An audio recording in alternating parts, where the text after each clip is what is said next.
Welcome to the Direct Democracy Diaries, the podcast where we explore the power of ballot measures and the people behind them. I'm Caroline Sanchez-Avakian. And I'm Chris Melody Fields-Figueredo. Join us as we dive deep into the stories, strategies, and successes that are shaping the future of our democracy, one diary entry at a time. Hey, y'all, it's Chris Melody Fields-Figueredo. Welcome back to the show. Caroline, I am so excited about today's guest, Fran Hutchins, the Executive Director of the Equality Federation. And BISC partners with Equality Federation on our bodily autonomy work. So I'm really curious to learn more about what they have to say about ballot measure campaigning and the lessons they've learned along the way. Me too. Hutch's career has focused on building a progressive, really strong movement that changes the way we approach some of our biggest challenges, like poverty, the unhoused, education, economic inequality, and discrimination. So a little bit more about Hutch and the Equality Federation. They are the national strategic partner to state-based organizations working to win equality in the communities we call home. They have worked on the ground alongside partners to build strong organizations, develop tailored strategies, and create data-driven solutions to meet the needs of our movement. I know Hutch is especially proud of the time they served as the regional field director of Mainers for United for Marriage, the successful 2012 ballot measure campaign to win marriage equality for same-sex couples. Incredible work. Can't wait to learn more, Chris. So let's get the show started. Hutch, welcome to the show. I'm so excited to have you today. Thanks so much for having me.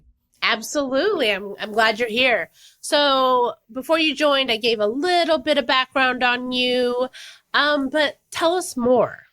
What drives you? What led you to this work?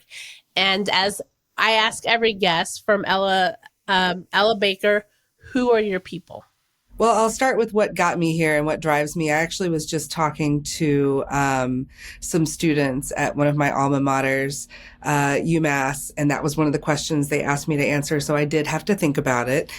And, you know, if I trace my path into this type of career, and as I'm sure you said in your intro, I'm executive director of Equality Federation. So we're a national network of LGBTQ nonprofits that do advocacy at the state level.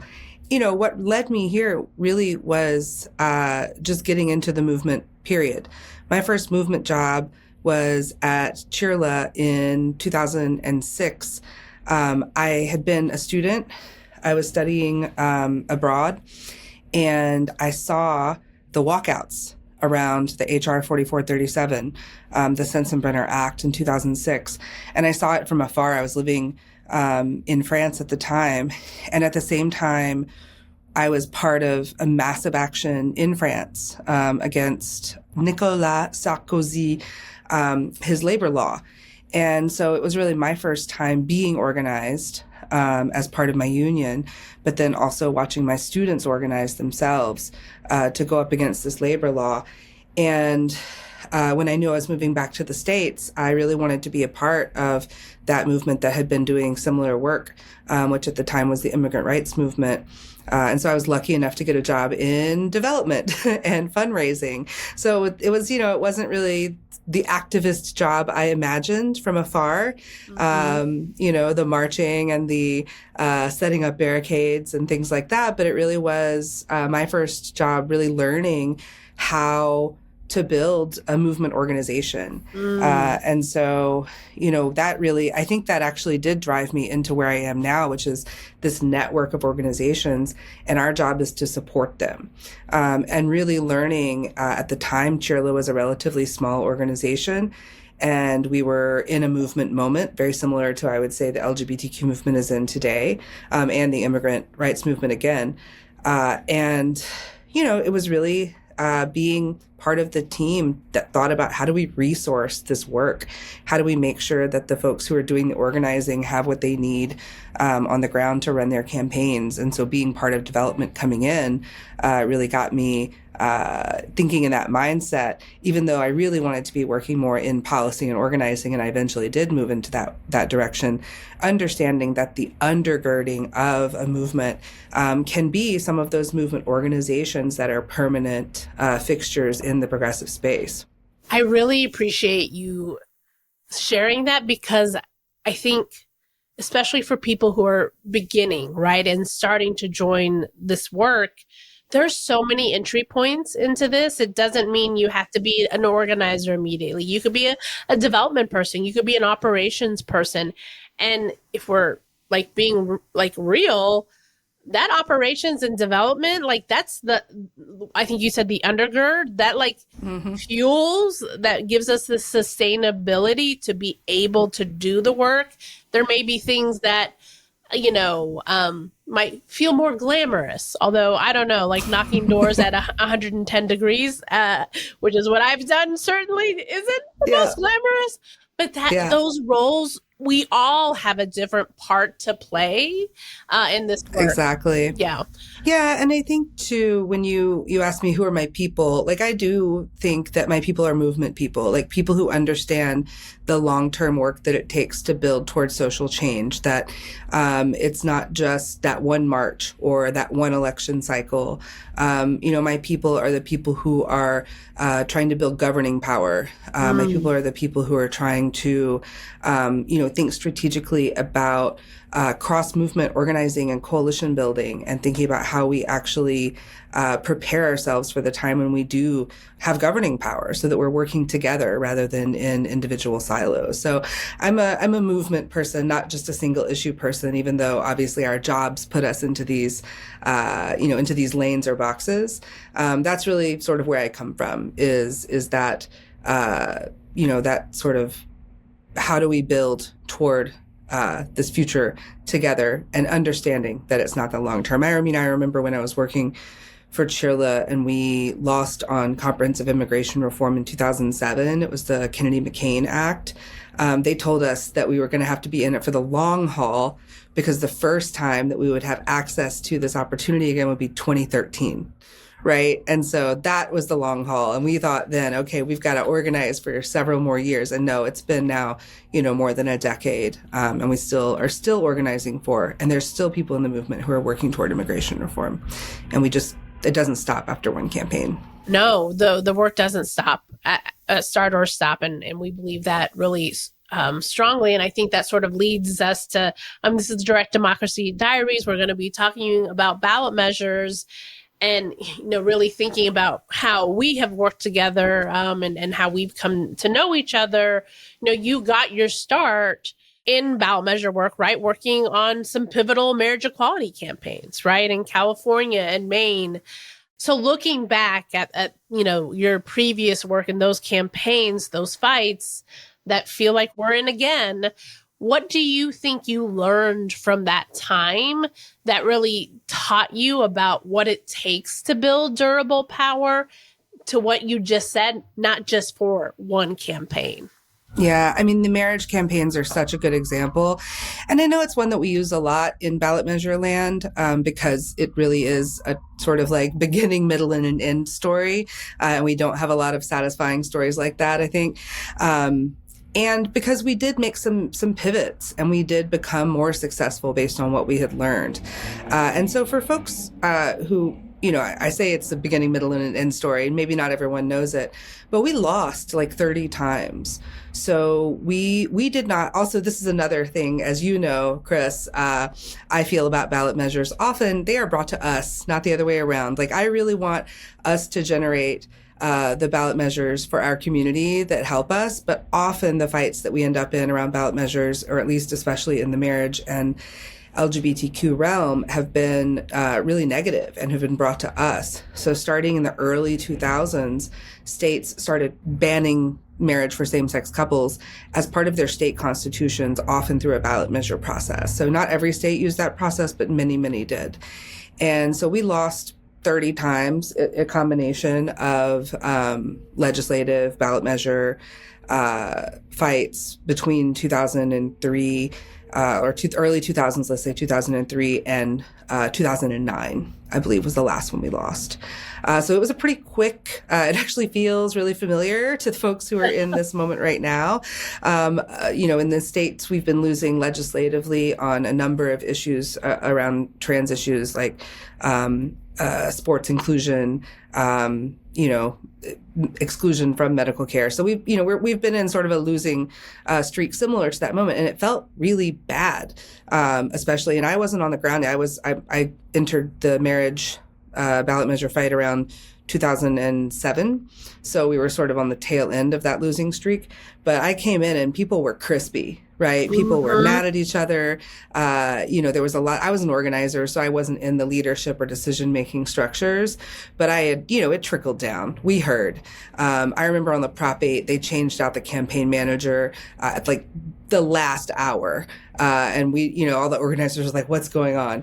And so, there was definitely things that happened that I think we weren't proud of, right, on the Prop 8 campaign. And that's been talked to death by a lot of different people. And again, I was just an organizer.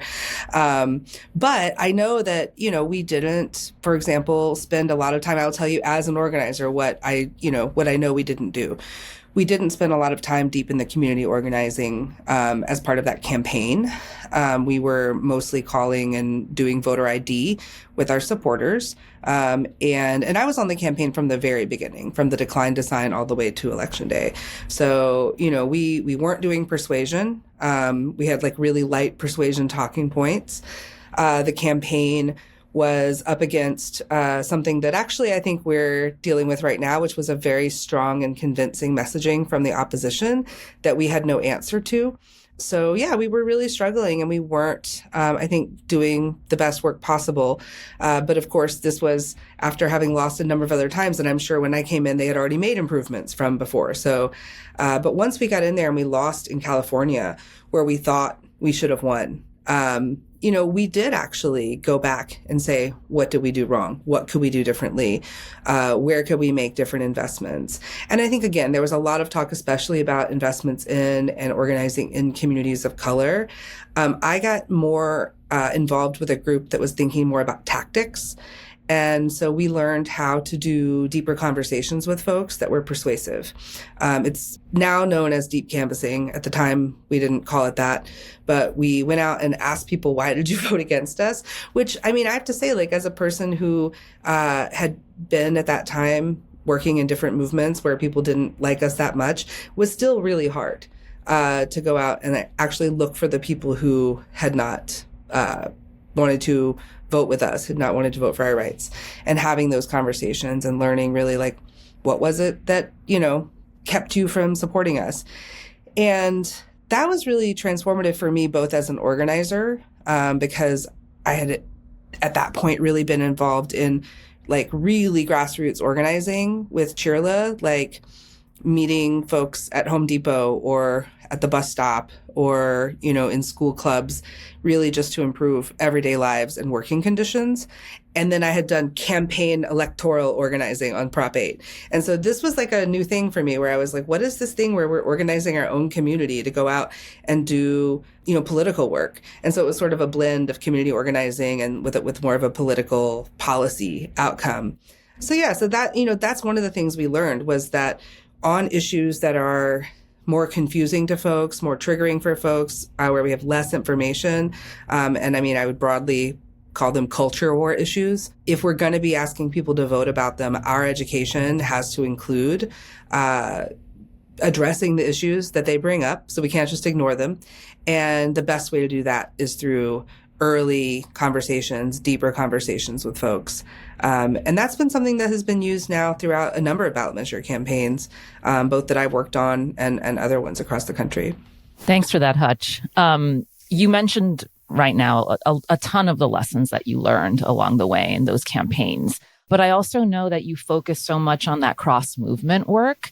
And so maybe you can talk a little bit about the lessons you learned about being really intentional about the work that is intersectional and how that can lead to a broader base of support. Yeah. One of the things that I think happens, and we're talking about ballot measures as the framework for our conversation. And one of the things that I think happens when we're on a ballot measure campaign, especially if it's like an issue-based campaign, is it doesn't allow for, in a campaign setting, some of that work. And what I've noticed and what I've learned is that works really well if the relationships and coalitions exist ahead of the ballot measure. A ballot measure campaign is not the best time to build lasting and deep cross-movement relationships. It can be. I'm not saying it won't happen. Once you're in the trenches with someone, if it goes well, then you might end up in a good place with each other. But I've had more luck with, just building campaigns from existing coalitions, right? And again, we can talk a little bit about what it means to kind of go in as an expert from the outside, as a consultant or as a convener versus being on the ground from the beginning in a campaign. And I think, obviously, Chris, with BISC in that role often, I'm sure you have thoughts on that as well. But, I just will give the example. Basically, I was on the 2012 campaign.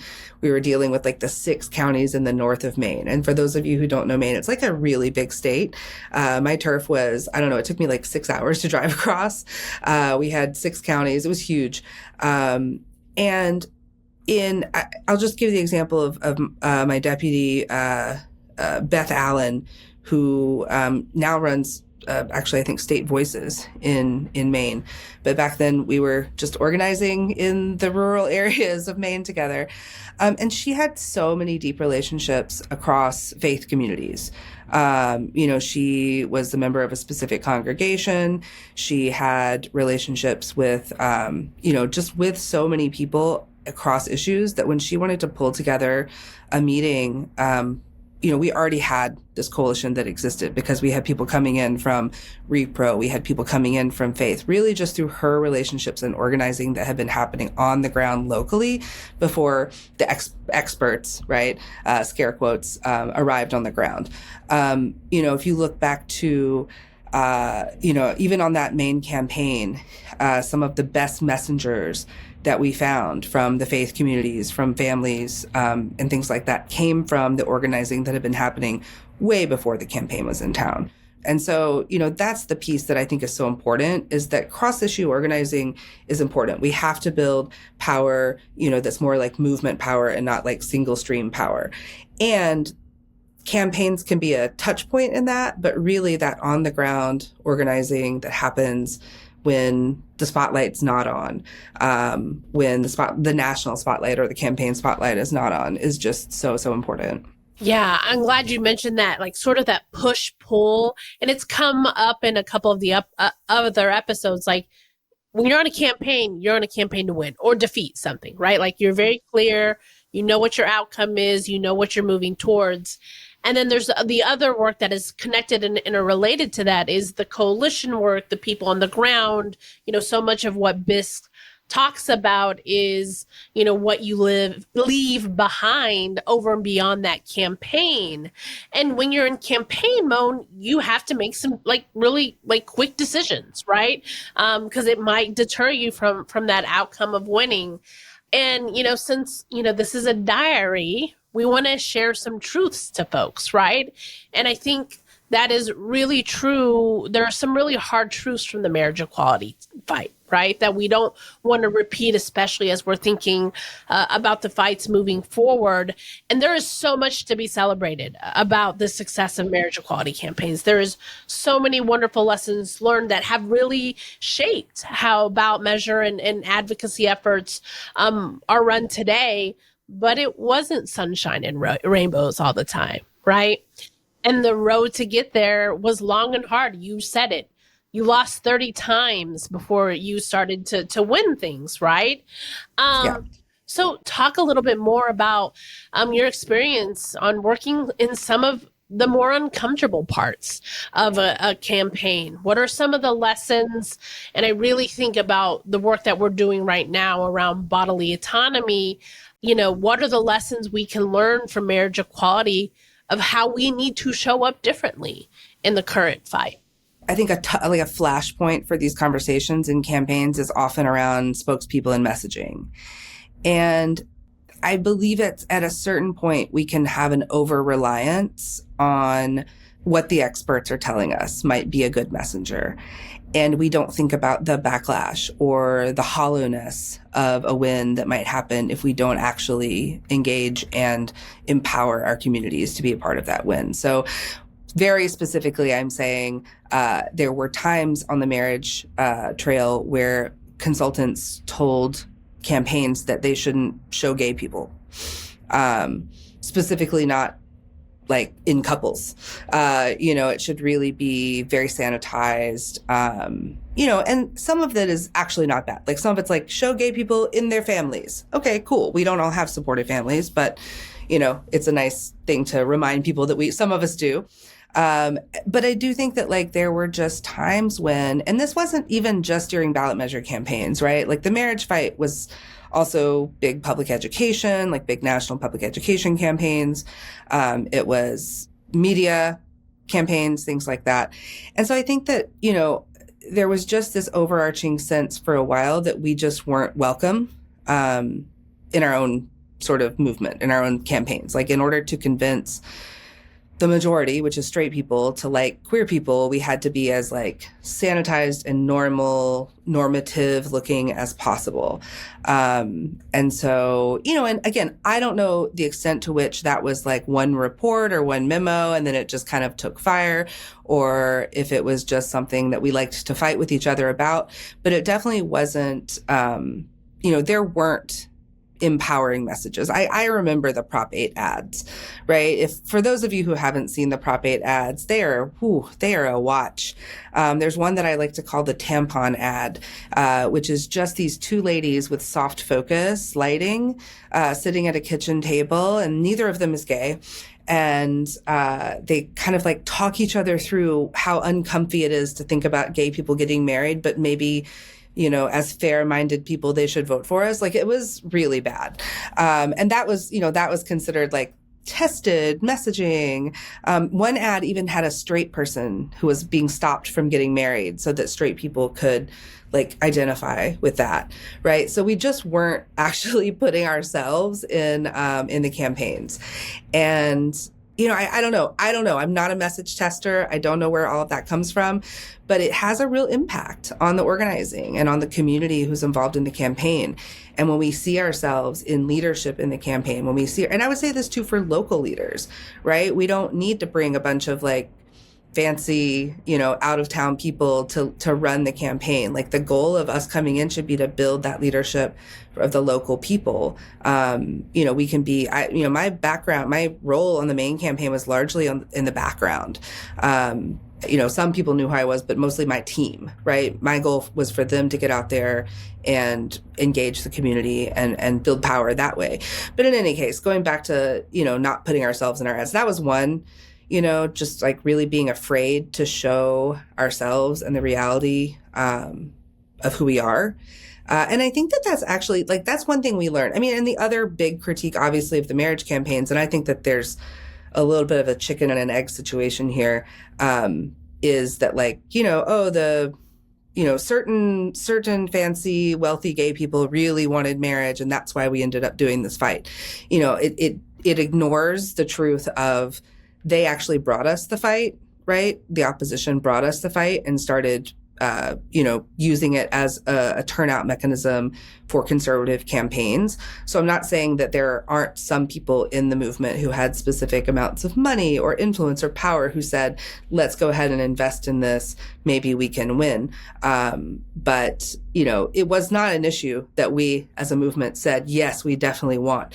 In fact, at the Federation where I work, when Hawaii, I believe it was, I wasn't at the Fed yet, but this is an apocryphal story.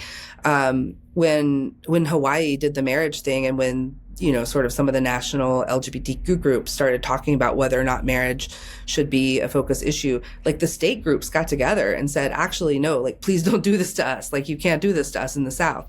And so, this is not an issue that marriage was not an issue that the movement chose in that way.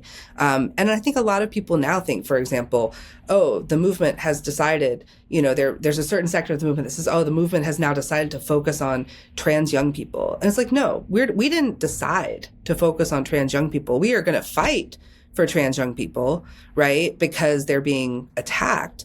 But that is not the proactive vision type thing we're trying to build. Like, we're trying to protect the rights that they already have because they're being taken away. But we actually have, a different agenda that we're not really that doesn't have much air right now because we're so on the defense. So anyway, I just think like that's one thing that people think about marriage. And then I think it's more complicated than that. But the truth is a lot of money and investment went into the marriage fight once it got going. And then that really foreclosed investment in and organizing around other issues, which we're now, I think you can see, bearing the brunt of around trans rights. So, for example, non-discrimination. If more states had done, like, for example, Minnesota in the 80s and put non-discrimination in their constitutions, we would be in a different place, I think, right now in the world. But instead, we were really focusing on fighting, the marriage fight in the early 2000s, and then eventually winning it in the mid-teens. So. Thanks for that, Hutch. I was struck earlier what you said about those campaign messages and seemingly very misguided ads. So it made me think a little bit about the stories and messages that you found that really resonated with folks during the campaign. Maybe you can share a little bit about what some of those resonating messages that were right, with the right people in front of audiences and in front of their communities. What did that look like? It is only recently that, and especially in the research we've done on how to talk about and how to be more persuasive around trans identities, that we've really come to the conclusion and agreement as a movement that we do want to put ourselves in our campaigns. And so, I'm trying to, now that I'm telling you the story of these marriage ads, like, I'm trying to think of a marriage ad that had like a really happy couple. And I can't think of one. That doesn't mean there's not any. I just can't think of one. The best ad that we had, though, as I mentioned, like, one of the best spokespeople on our campaign in 2012 was a grandfather of a lesbian. And actually, like, she was in the commercial, so it wasn't like she wasn't there. But he was like 90, I think. And, was just saying, like, it's a value of Mainers to accept and love our families. And this is my family. I've got 4 generations of my family here. And my granddaughter, Katie, is a lesbian, and I want her to get married. It was very simple message, very sweet, but very much like, these folks are a part of our family, and I support that. But he was literally the best. I think at one point, his name was Harlan, and he became the MC of DC Pride that year, and it was adorable. But yeah, that wasn't just like a gay couple saying that they wanted to get married. But when we've now done more research into how to talk about and how to reduce prejudice around trans identities, actually what we've found is, yes, actually having trans folks in those ads and delivering those messages is really important. And I also want to say too, like, it's not just about ads. Ads is like one place that it's really visible and shows up. It's also about campaign leadership. It's also about leadership development at the ground level. One of the things that we're doing right now, we have a project where we're doing more deep canvassing around trans identity and gender identity in general in 3 or 4 states right now. And we have a whole trans advisory council that is like helping us look at the findings and digest them and talk about how to communicate them, and really overseeing the whole project, as well as a majority of the people who are working on the project are trans, and everyone in a decision-making role is trans. And so, that's just different. Like, we hadn't done that before. And I think, when I think about it, it's like, oh, that should be the gold standard. But it's because we've learned along the way that we don't, the way that these decisions get made is that we aren't in the room. And so we have to build the room, we have to build the campaigns, and we have to build the leadership of people to be able to take that on. Yeah, I think the 3 of us, we've been in the biz for a minute. And just listening to you, just thinking about how much has shifted in the 25 years that I've been in organizing, and campaign and political work and communications work, right? And I think about this in the context of in the last couple of reproductive freedom in the last couple of years for, the experts, those who had the most power said couldn't say the word abortion, right? Don't say abortion. Don't say the word abortion. Don't say abortion in your abortion campaign. And I remember so many of the stories from the 2024 campaigns, and it built in the others, but especially in the Latinx community that I'm a part of, right? There was just like this assumption that you cannot. We're too Catholic. We're too, there's too much machismo in our community. You cannot talk about this within our community. And I remember so many stories of abuelitas like sharing their abortion stories that they never would have shared before, or fathers saying, this, I want to protect my daughter. I know this is a healthcare decision for her. And so just listening to you talk about, we make these assumptions because of our opposition or people who we think are unpersuadable, right? Yeah, that's it. Like with marriage equality, we have to convince the straight people that we have rights, that we should be able to love who we love and be in a partnership and a union together, right? And be married. And we don't start from us, our community, our people. But I do feel this is starting to change. It's starting to shift. And still we have to fight to even in this work, especially if you're a person of color or a queer person or from any marginalized community, like the gaslighting of sometimes yourself. Right. Right. Listen, there's an apocryphal story about the marriage movement, which I will tell, but also I will say again, I was just an organizer. So I wasn't making these decisions, but there was a precipitous shift in our message frame between the 2009 campaign and the 2012 campaign in Maine. And between 2009 and 2012, there weren't any really big marriage campaigns. So there was a lot of time to do research.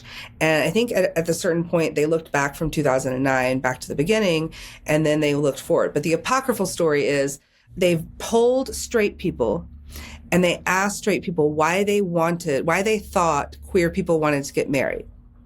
And straight people said for health insurance and benefits and rights and et cetera, et cetera. And then they asked, straight people why they got married. And, they said love and commitment. And it turns out that we had been telling them that. That's why they thought that is because we kept telling them that we couldn't get insurance. And that's why we wanted to get married. And so it's you have to be really careful about what narratives you're putting out there. They just thought we wanted marriage for a different reason. They didn't want to get married for insurance. That was just the thing that happened when they got married. But they knew we wanted to get married for insurance. And so that's the apocryphal story. But the real thing that I know, because I was part of it, was then the message frame shift. How did we literally change our campaign materials, our scripts, our mailers, our ads? It went from talking about rights and responsibilities of marriage. There was I think there was an ad in California that listed the number, how many rights. And it was oh, we need 1,000 rights or so. I was, it's who cares about that? That's not a real story. Anyway, and then shifting it to talking about, why people actually wanted to get married, which was love and commitment. And, and that became part of our messaging frame and field as well. We would ask people at the doors, are you married? Tell me why you got married. Right. So asking people to sort of access that piece. And yeah, it is just really funny to think we didn't go to, maybe they didn't go to gay people. I don't know. Again, I was an organizer, but maybe they didn't go to gay people and say, why do you want to get married? So we actually started our recent campaign, our recent project where we're doing the deep canvassing around gender identity with talking to a broad swath of trans folks across the country and asking them, how do you talk about your identity? Where are you incurring actual problems? Where have you had success? And starting there and saying, instead of, imagining a trans person, that we actually started with real trans people. So that was like an interesting way, I think, of, again, centering ourselves in the campaign rather than assuming, like you said, like assuming that people can't handle it, assuming it's like, no, people handle it every day.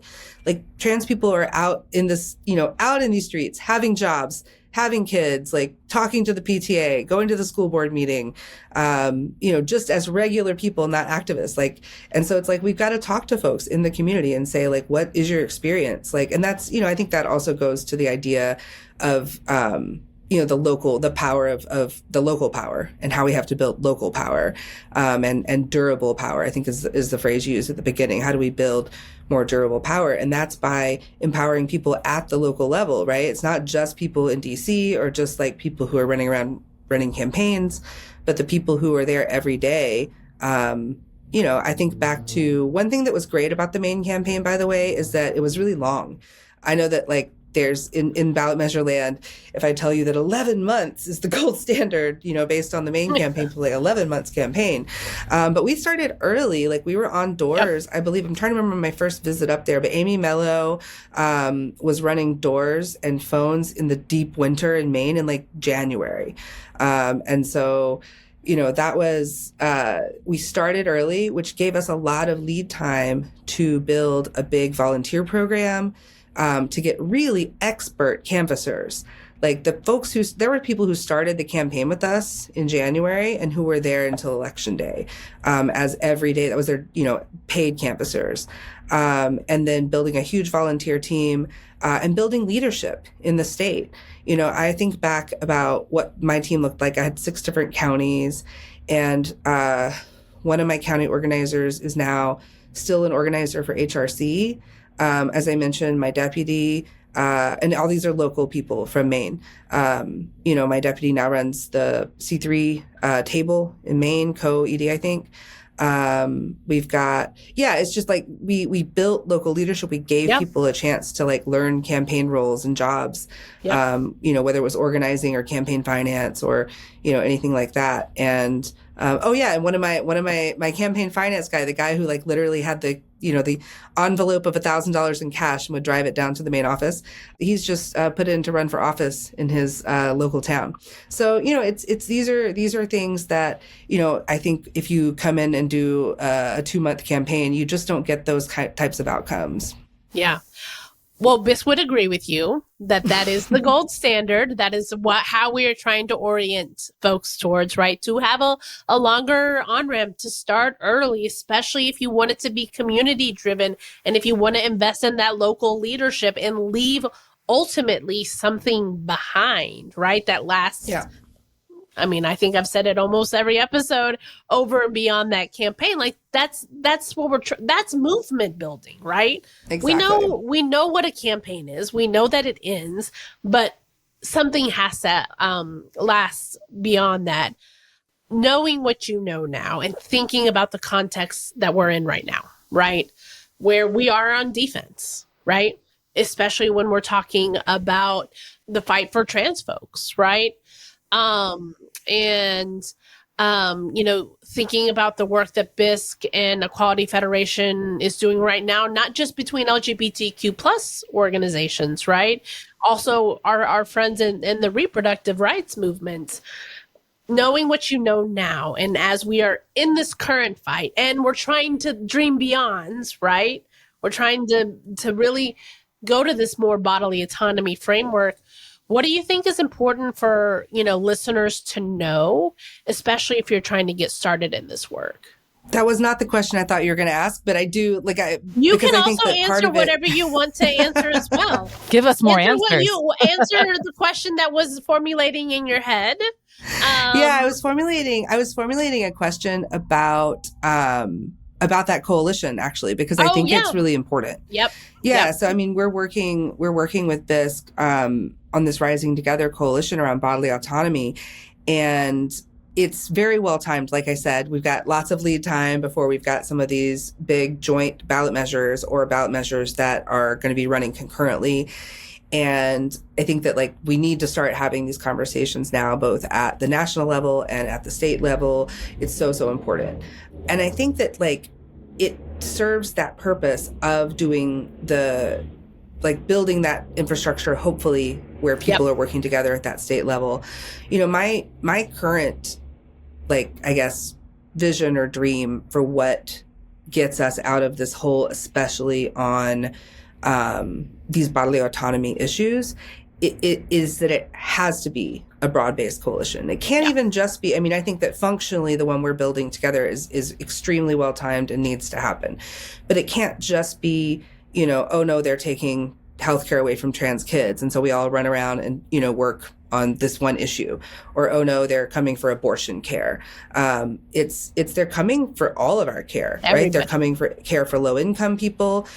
Even though it's not a huge expense, they're coming for, care for immigrant folks. They're coming for care for trans folks, both veterans, young people and everybody's on the chopping block right now. Everybody's healthcare is on the chopping block. And I'm not, I'm not even just talking about funding. Funding is one thing, but then actually restricting care is another. And they're doing both of it. They're taking it from all angles. And so in order to actually win, I think we have to get together, first of all, and we also have to be able to cast a vision that is a little bit longer term than just, hey, we want to win this ballot measure, or hey, we want to defeat this ballot measure. It's that we've got to figure out healthcare for our whole country, right? And we've got to come together and say, this is really not working. This thing that you're doing where you're trying to take away this one specific type of healthcare, this is bogus. We've got to get through this and we're going to fight it. But after it, we've got to come together and say, this is our vision for what healthcare should look like in our country. And we've got to find the people who are going to back us on that. We've got to, find I would say, and this is sort of outside of my political role, but we've got to find what are the ways that we provide our own care in certain circumstances. How do the community keep the community safe? I think about my friend Mandisa Moore O'Neill, who after Katrina was part of setting up a feminist health clinic in New Orleans, right? Not a medical professional, but really helped organize the community to get health needs met and to match people with medical care. So how are we doing that in this moment? What do we build now to help us get through this? And what is our vision for the longer term around healthcare, and not just this one ballot measure? I know that's how you think. I know that's your brain. We've talked about this, but it's, so I think it's incremental in that we have to start building these relationships, coming together in coalitions, using ballot measures as an opportunity to do some of that field building and to, create some of those connections that will ultimately allow that broader vision to come together. Hutch, we've talked a lot already about how the rising state of authoritarianism in this country, and it feels like we're moving closer and closer to it every single day. And we are living in a time when democracy and ballot measures and rights that we thought we won are under these attacks unprecedentedly. What are your thoughts on ways to combat these attacks? What messages do you feel are critical or important for people to hear at this moment?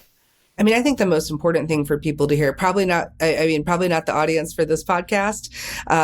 But I think that we need to be finding more ways to get people who are not currently politically active into the pipeline of being active.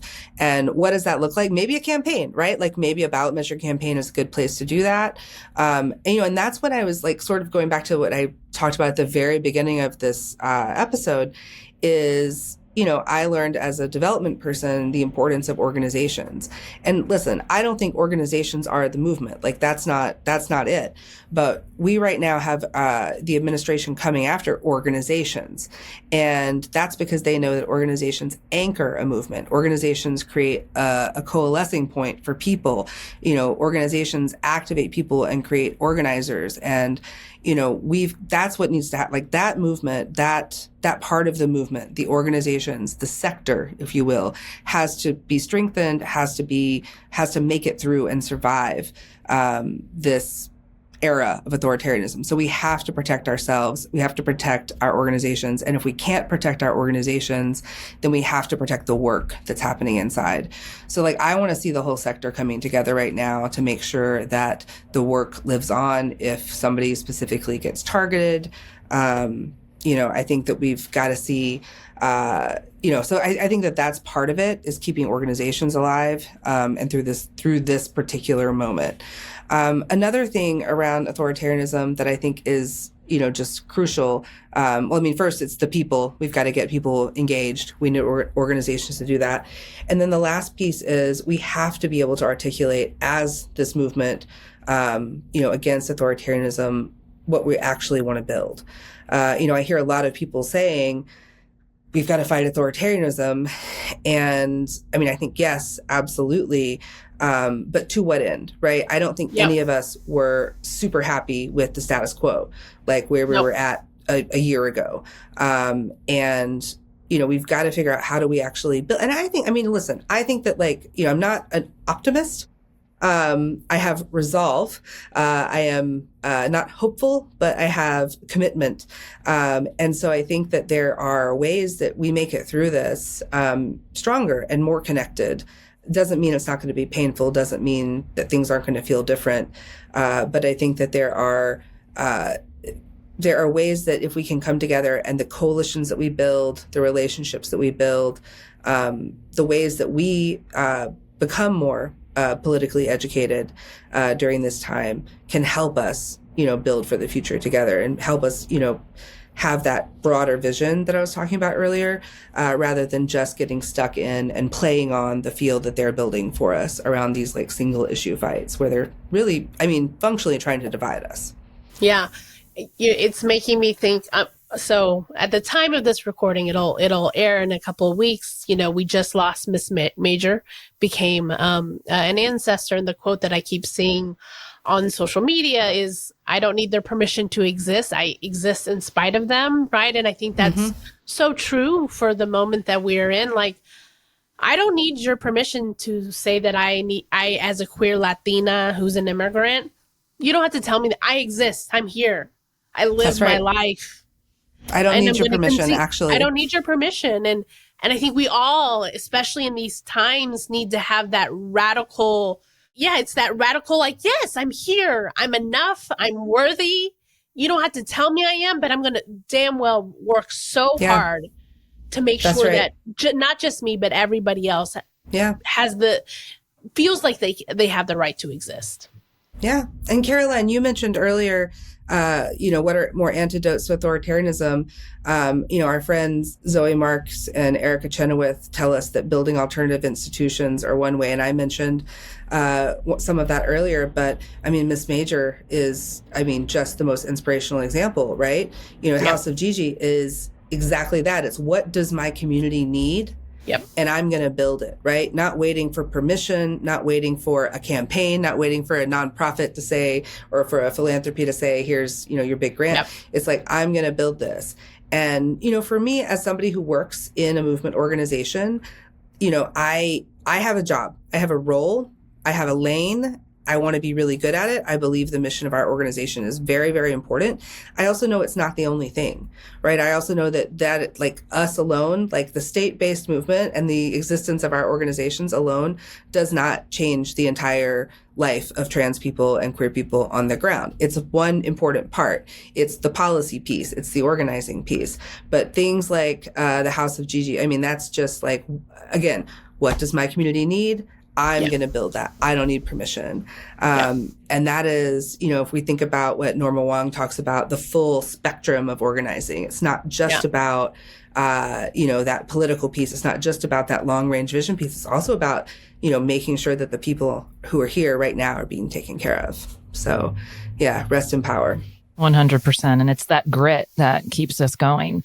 But Hutch, you also mentioned about bringing new people into the fold if we're going to be fighting this for the long haul, right? So in thinking about those new folks coming into the movement, a lot of them are younger, right? Not all of them, but many of them are, thankfully, because it's a new generation. But what is, say, one piece of advice that you'd give someone just beginning their career in advocacy and or politics? And on the flip side of that, what is something that's important for more seasoned folks like you to know or to be open to? What I would say, and maybe I don't have to say this to young people because I actually feel like maybe they teach me this, but what I would say to young people is pace yourself. We are actually, if I think about like even just, different sort of slices of movement history, if we think about like 2000 to 2012, right? So that's like more than a decade.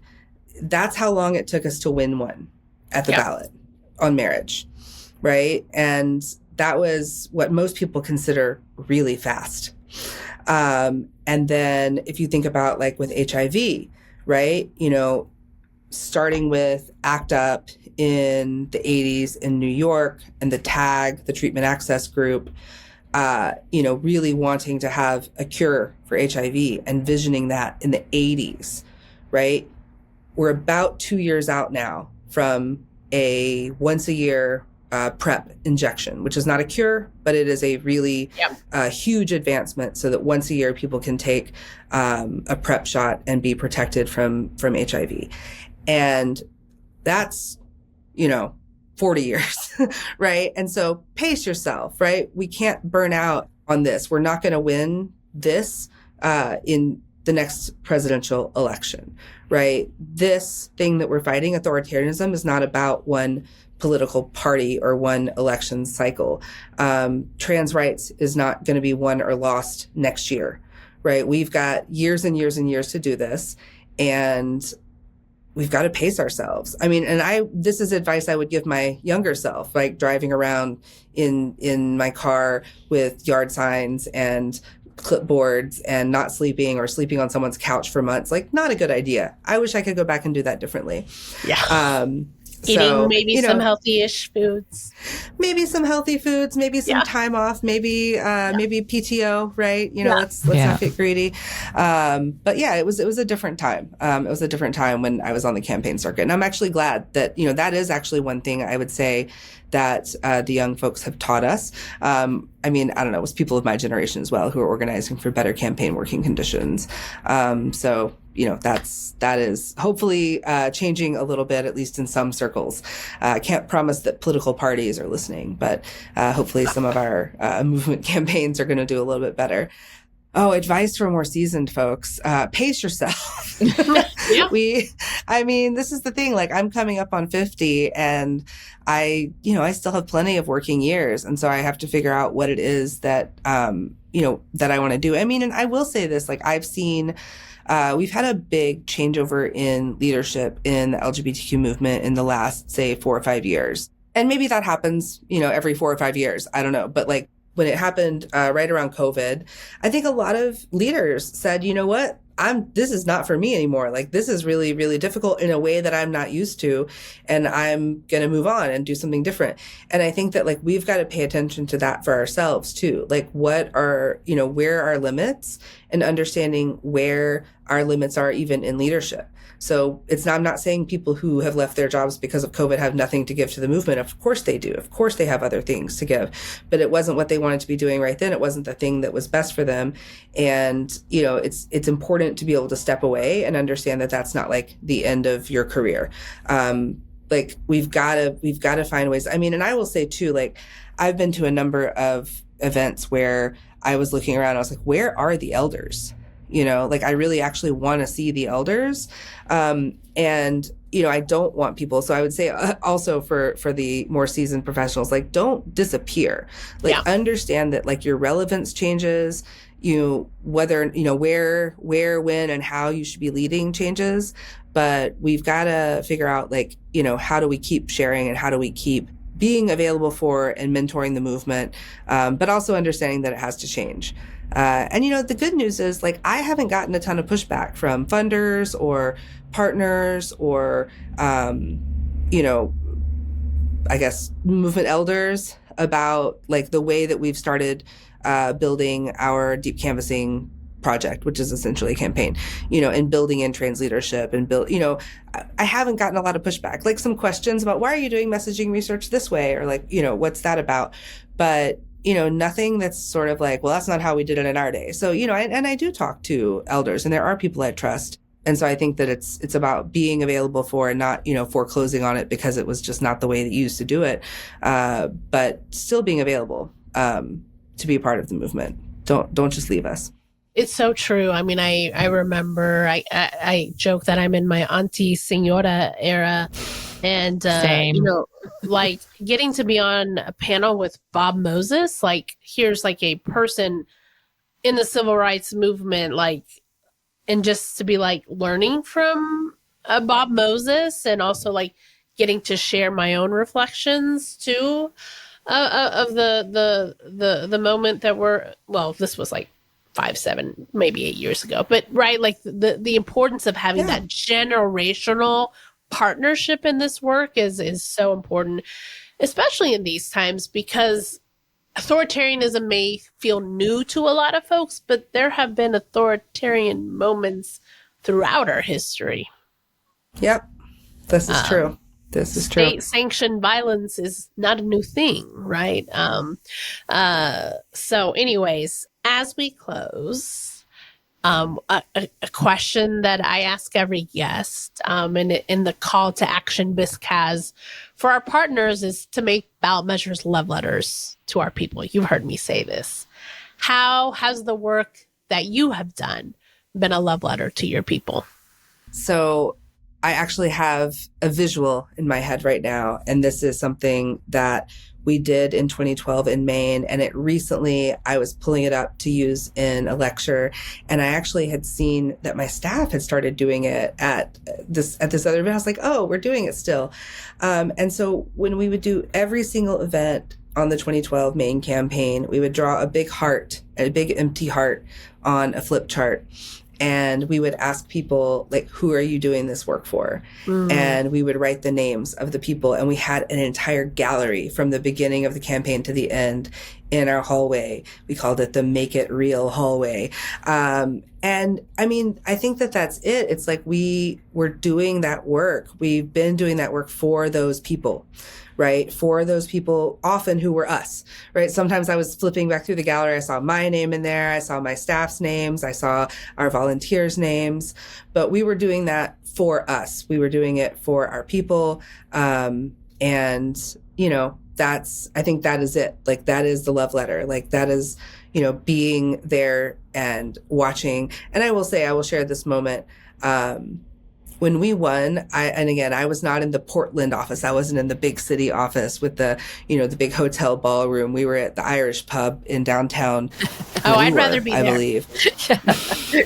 I think we were in Bangor. We were in downtown Bangor in the Irish pub. And just seeing, like, I was the only person from away at that point. If you look at the pictures, like, I was one of the only people who was, like, from the campaign at that party. And just watching everybody break down and scream and cry and understand that we had won was probably one of the best moments of my life because we had done it for ourselves. And we have not yet replicated that. I still believe, though, that we're going to get to that moment. I don't know when it's going to be. I might be one of the elders, but we're going to get to that moment on trans rights where we have a big win that feels really significant and that feels like we did it for ourselves and with our community. And so I'm going to just keep writing those love letters. That's beautiful, Hutch.